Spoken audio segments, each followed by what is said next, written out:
ตอนทางด้านหลังก็กำลังจีบักเพชรเนาะเนาะแล้วก็ใส่เนื้อลงไปนี่เลยกินผักหลายๆ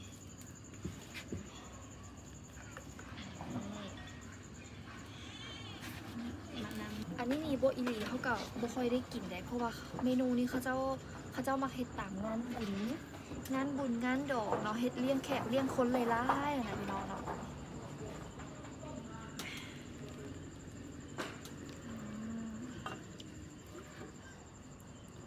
เบิ่งพี่น้องเอ้ยเอาเด้อผู้ใดสิกินเนาะถ้วยนี้ขายถ้วยเท่าใดดีเนาะให้ทุกคนบ่เอาเงินน้ำซ่านี่นะขอแค่ทุกคนแบบคอมเมนต์มาเป็นตาแซ่บบ่ให้จักคะแนนนี่ก็มาเอาไปกินได้เลย